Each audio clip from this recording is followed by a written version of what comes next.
Hey guys, it's Alicia with WTI, and I want to show you a really handy little pantry staple. These are Bush's Best cannellini beans. So these are a white kidney bean and they are very tasty. They have a really nice texture to them. It's kind of smooth and they're really good. So these are really versatile and you can put them in so many different things. I absolutely love to use these in a cold bean salad. I also use them in soup all the time, even in chili. You don't have to use red kidney beans in chili. These are just as good.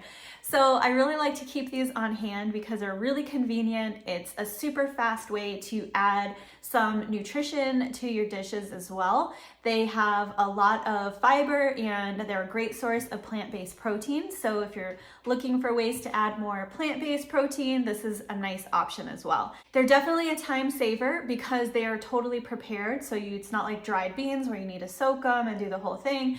They're really easy. You just open the can, rinse them off, and throw them into whatever you're cooking. So I really appreciate that about them. So if you're looking for a nice quality cannellini bean to keep in your pantry for all of your favorite dishes, then I would definitely check out these from Bush's Best, and that is my point of view.